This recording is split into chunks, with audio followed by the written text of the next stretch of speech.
Candice.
Hello everybody, this is Candice Fuego Show. Donc présentement, j'ai un épisode avec une femme extraordinaire, une entrepreneur, une propriétaire des poupées d'or. Et poupées d'or, ça symbolise des poupées d'or qui veut dire la femme noire. Moi, c'était très bien dans le marché. On n'a pas beaucoup de poupées de la couleur noire. Oui, ça a un peu commencé, mais même là. Mais qu'est-ce qui est spécial avec les poupées en général de cette entrepreneur de la communauté haïtienne, d'origine haïtienne, qui provient de la communauté haïtienne, mais qui embrasse beaucoup ses ancêtres qui sont africaines. Donc, elle ne nie pas ça. Et c'est déjà un plus. Parce que vous pouvez même voir sur les modèles de ces poupées qu'elle embrasse beaucoup les couleurs qui englobent les drapeaux africains, sans oublier la texture de nos cheveux. Donc, si tu es une personne qui aime des dreads, go ahead. Si tu es une personne qui a les cheveux crépus, go ahead. Tu as les cheveux frisés lisses, go ahead. Tu vas tout trouver. Et en plus, elle peut personnaliser vos poupées. Quand je dis personnaliser vos poupées, c'est que, exemple, il y aurait un style de cheveux que vous aimeriez avoir, couleur ou quoi que ce soit. Elle fait vraiment tout à la main. Mais savez-vous quoi qui est mieux? C'est de laisser la propriétaire elle-même, l'entrepreneur, la présidente, la reine de Poupées d'or, qui s'exprime elle-même sur qui qu'elle est, d'où qu'elle provient et le pourquoi de la poupée. Donc, Orphanie, introduis-toi. Allô, à toi Candice, merci beaucoup pour l'invitation. Ça me fait vraiment plaisir là de prendre part à ton podcast et que j'écoute d'ailleurs, et puis félicitations aussi, c'est vraiment des bons sujets que tu traites. Puis c'est vraiment bien là. Mais merci beaucoup pour cette introduction aussi là. On dit j'étais comme en train de sourire pendant que je t'entendais, je t'écoutais parler. Donc oui, c'est ça.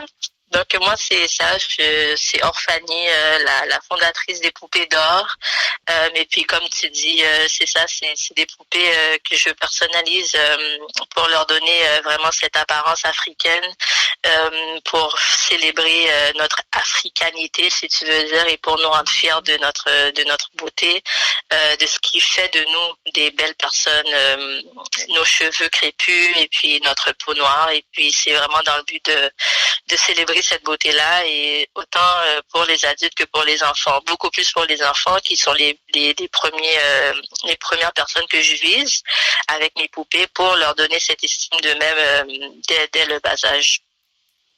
Donc, vous vous entendez très bien. Elle a parlé d'estime de soi à un très jeune âge, d'embrasser la poupée noire, parce que c'est ta personne, c'est ton reflet.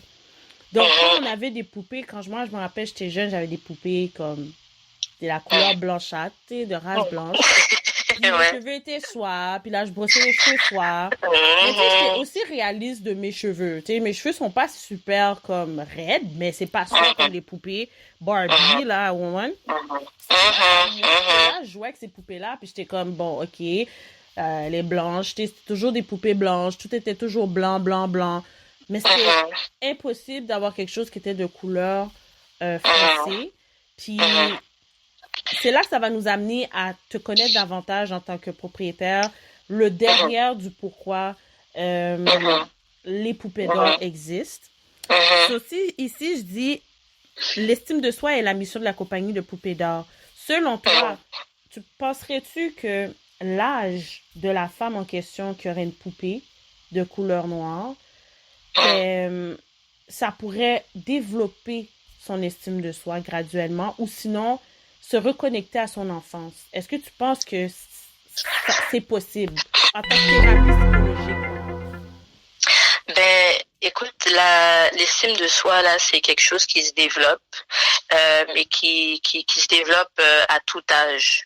Mais ça commence dès qu'on est enfant. Ça commence dès qu'on est enfant. Et puis, c'est justement le but derrière les poupées d'or, c'est parce que t'as mentionné tout à l'heure le fait que justement quand tu étais petite, tu jouais avec des Barbie, mais les poupées étaient blanches. Et puis malgré le fait que tu t'as quand même t'as pas un cheveu crépu, mais tu étais quand même assez consciente pour voir que ok, tes cheveux c'était pas les cheveux qu'avait la Barbie. Tu vois? Et puis, et puis, même si la personne, par exemple, on a des poupées noires, des poupées Barbie noires, mais leurs cheveux dans le temps, maintenant, aujourd'hui, ils ont commencé à faire des poupées avec des cheveux afro parce qu'ils réalisent que, il y a de l'argent à faire là-dedans. Et puis, ils réalisent que, c'est rendu que maintenant, on est conscientisé, puis on se dit qu'il y a quelque chose qui fonctionne pas avec la poupée, qu'elle soit noire, puis qu'elle ait les cheveux raides quand même, les cheveux droits. Donc, c'est l'enfant qui va jouer avec la poupée, elle va voir ça, que les cheveux de sa poupée sont super raides, super lisses, et puis que ses cheveux à elle, c'est pas la même chose, ils ont pas la même texture. Et sans compter, ça c'est quand l'enfant joue avec la poupée, mais dès que cet enfant-là sort à l'extérieur, que ce soit pour aller jouer avec les enfants de son quartier, ou bien pour aller, tout dépendant de là où elle vit, ou bien pour aller à l'école, à la garderie, peu importe, la plupart des enfants de son école, de son entourage, sont des petites filles blanches qui ont des cheveux qui sont comme sa poupée. Donc elle, déjà avec sa poupée, qu'elle soit blanche ou noire, les cheveux sont lisses.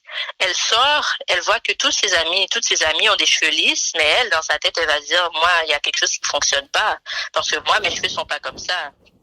Donc, tu vois, déjà là, elle commence à se questionner sur pourquoi elle est comme ça et les autres sont pas comme ça. Et le fait que la poupée est comme ça et que les enfants sont comme ça, elle va dire que c'est la norme.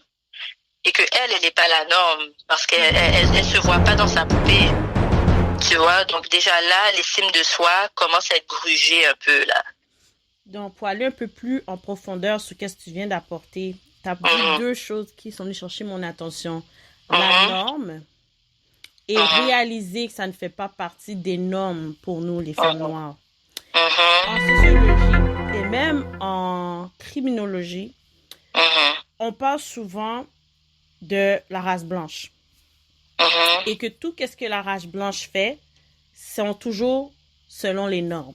Et pour qu'est-ce qui est de la race noire, c'est que faut toujours se méfier, observer, critiquer. C'est toujours négatif. Donc, pour apporter l'aspect des normes, puis avoir une poupée noire, il y a un marché qui répond à ça maintenant parce qu'il voit qu'il y a de l'argent là-dedans. Nous sommes une communauté, qu'on le veuille ou pas, qui consomme beaucoup.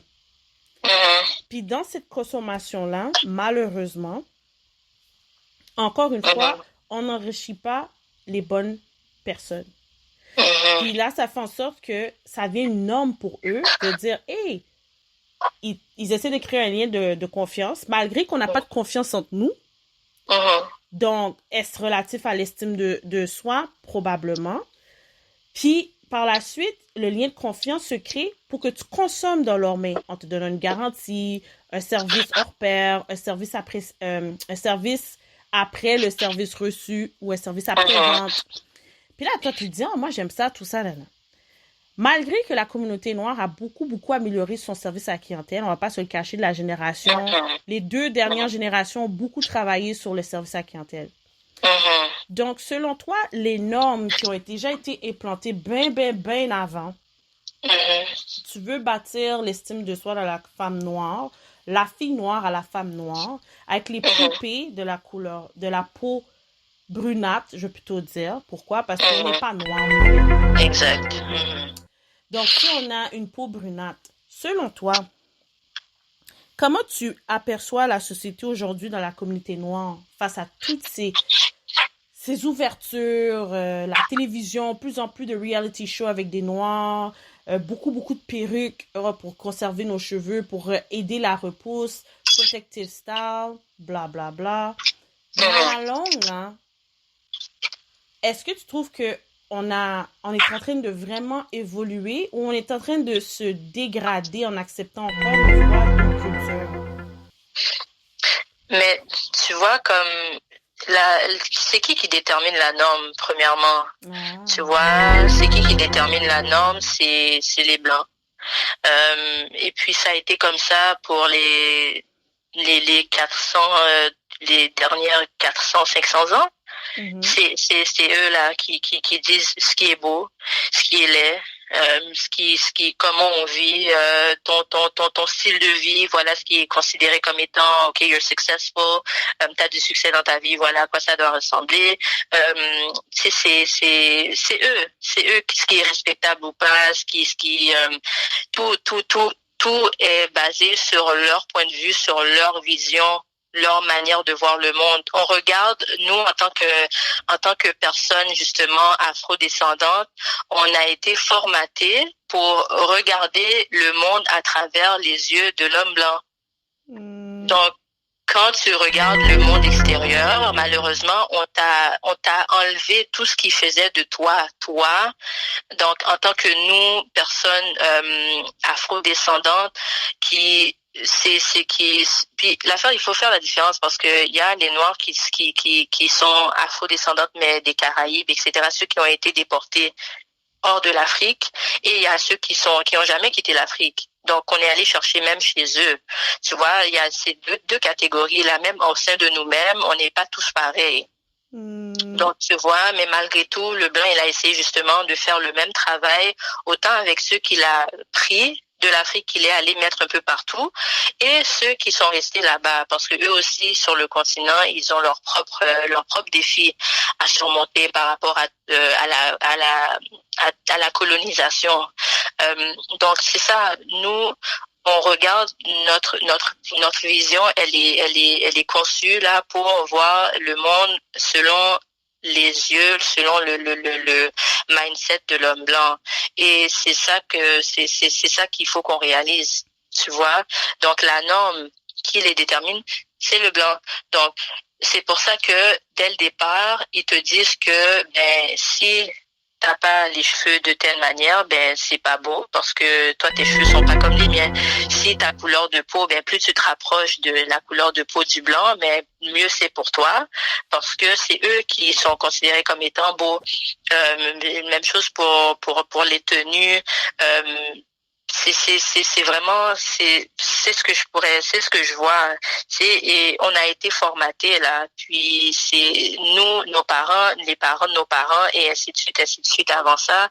Donc c'est comme notre travail à nous là, c'est de le réaliser. Puis je pense que notre génération, on le fait quand même assez bien, et je pense que on prend de plus en plus conscience là de ce qui s'est passé et du monde dans lequel on vit. On se réveille, comme il y a un genre de réveil qui se fait, mais qui se faisait déjà, mais que encore plus, c'est encore plus comme présent maintenant. C'est encore plus, comment tu dis ça, là, concret, là, que nous on réalise, et il y a quelque chose qui fonctionne pas, et on prend conscience de qui on est, et on veut se réapproprier cette identité là qui nous a été volée.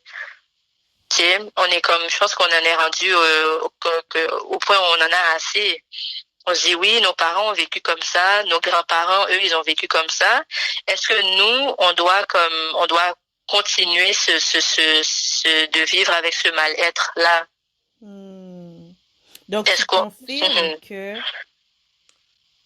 malgré qu'on peut avoir de l'estime de soi, d'être fier, d'être noir, le système a quand même un contrôle de nous faire sentir minoritaire qui explique la minorité visible, selon moi, que je trouve qu'on est majoritairement visible, qui fait en sorte que on